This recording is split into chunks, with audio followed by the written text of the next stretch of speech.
सबसे पहले तो आपको जन स्वराज के अध्यक्ष बनने के लिए मुबारकबाद।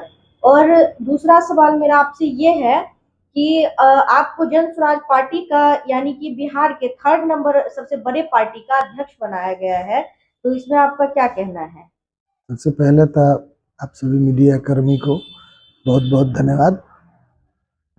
और दूसरा सवाल आपका ये है, सबसे पहले मैं आपके चैनल के माध्यम से तमाम जनसुराजी साथियों का अभिनंदन करता हूं।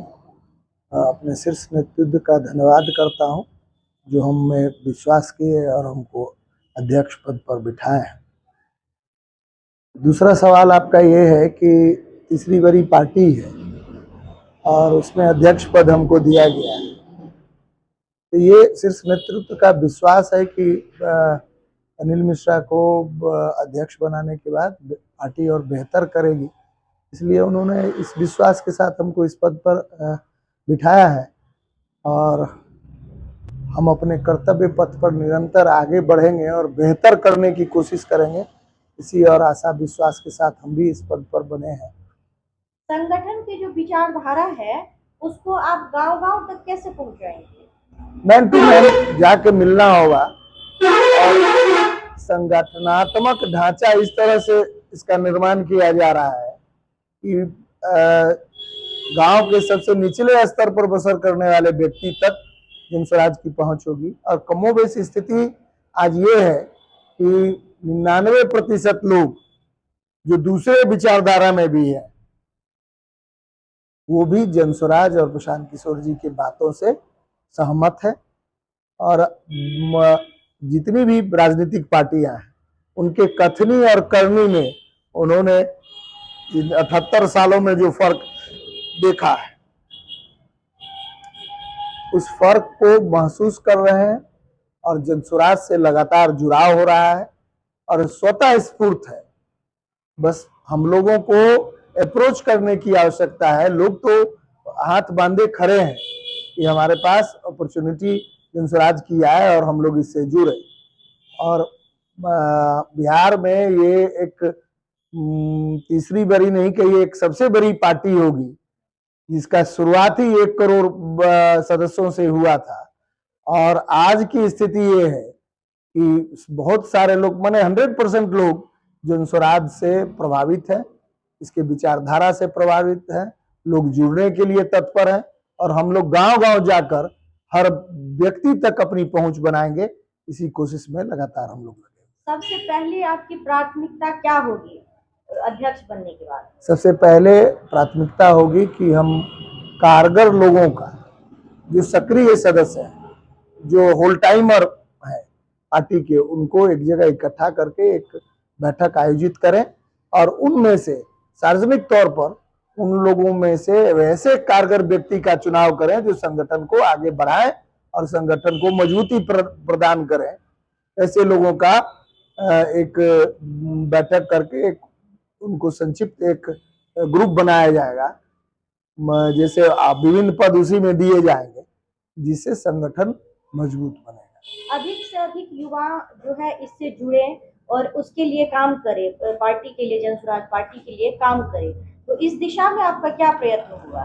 देखिए, जनस्वराज युवा बेस्ड पार्टी है, युवाओं पर ही इसका निर्भर करता है। बहुत सारे गांव के युवा हैं, कुछ भटके हुए हैं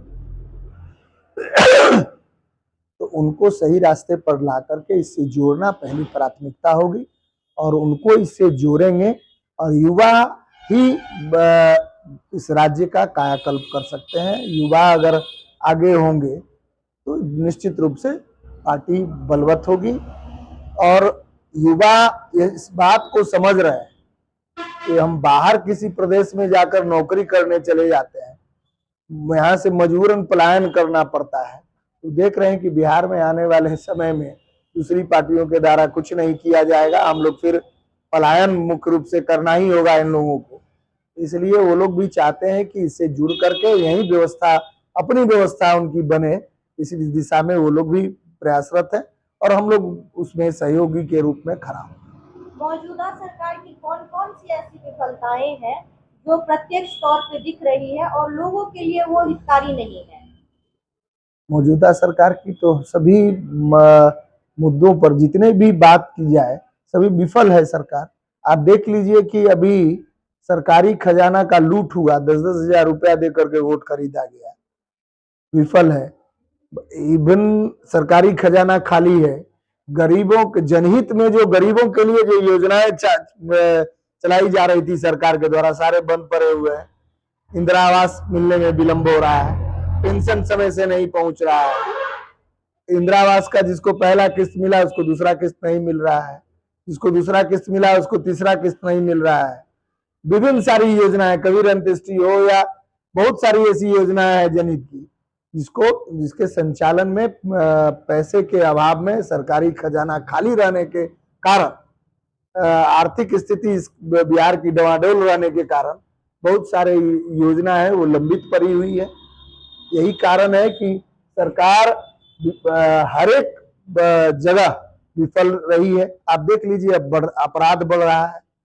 जहां गांव घर में हम लोग निश्चिंत रहते थे, छोटी मोटी वारदातें हो रही है, लूट की घटनाएं बढ़ रही है, तो निश्चित है कि बेरोजगारी बढ़ी है। तो मधुबनी में खास करके जो क्राइम रेट है वो सबसे ज्यादा देखा जा रहा है। अभी जैसे कि आपने सुना होगा बिस्फी में 2 लोगों पे जो है मतलब 2 लोगों को जो है गोली से मारा गया।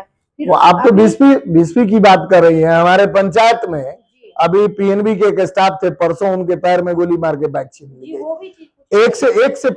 एक दिन पहले बाइक छीन ली गई। तो पुलिस का जो काम है, पुलिसिंग भी वो भी बंधा हो, पुलिस भी बंधी हुई है। अगर किसी क्रिमिनल को पूछताछ के लिए रोकती है तो उसके लिए भी लोग हल्ला करते हैं। तो किसी न किसी नेता का सगा वाला निकलता है, तो पुलिस भी चाह करके बहुत बात नहीं कर रही है इन नेताओं के दबाव में, इन नीतियों के दबाव में। तो है कि हमको बेहतर पुलिसिंग के लिए तो कुछ सख्ती लाना ही होगा और कंप्लीट सख्त होना होगा, तभी जा करके हम लोग इस अपराध पर नियंत्रण पा सकेंगे। उस दिशा में सरकार कंप्लीट हर मोर्चे पर विफल है। एलपीजी सिलेंडर को लेकर अभी जगह जगह पे त्राहिमाम दिख रहे हैं जी लोगों में। देखिए, उसके लिए हमारा देश हमेशा गुट निरपेक्ष रहा और हमारे आदरणीय प्रधानमंत्री जी उसके कंप्लीट जिम्मेवार है कि कभी इधर जाते हैं, कभी अमेरिका की तरफ, कभी ईरान की तरफ, कभी इजराइल की तरफ, कभी रूस की तरफ, कभी चीन की तरफ। इनका जो पेंडुलम वाला स्थिति है, हमारी जहां तक समझ है, ये तो विदेश की कूटनीति है, लेकिन हमारी जहां तक सीधी सोच जाती है उसमें कंप्लीट हमारे प्रधानमंत्री की का जो पेंडुलम जैसा व्यवहार है वो स्थिति है। कभी अमेरिका का पैर पकड़ लेते हैं। देखिए अमेरिका की जो विदेश मंत्री है, इनको बहुत अच्छा एक्टर बता रही है। इनकी स्थिति ये है, विश्व गुरु कहलाते हैं।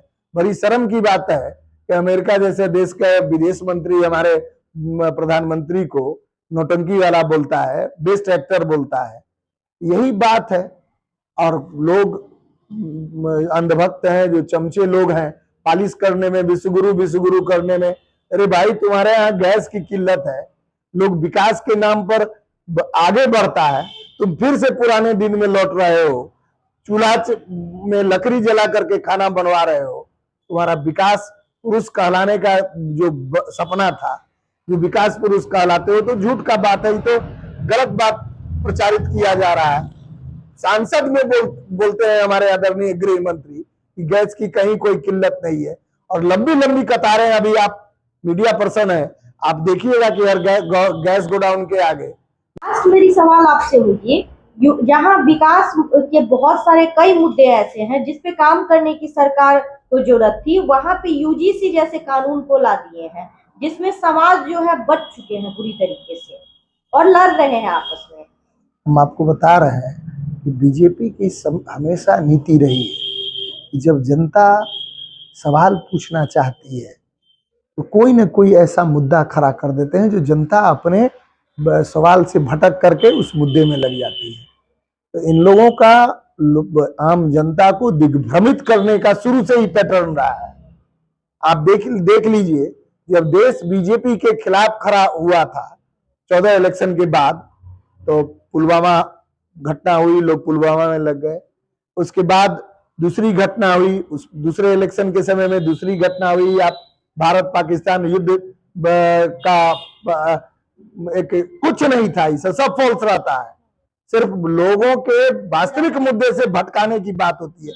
अभी दिग्भ्रमित कर रहे हैं यूजीसी वाले मुद्दा पर, ये ठग रहे हैं, इधर ठग रहे हैं। ये जितने भी हमारे यहाँ के वो शेड्यूल वर्ग के लोग हैं उनको कंप्लीट गोली खिला रहे हैं। ऐसा कुछ नहीं होगा।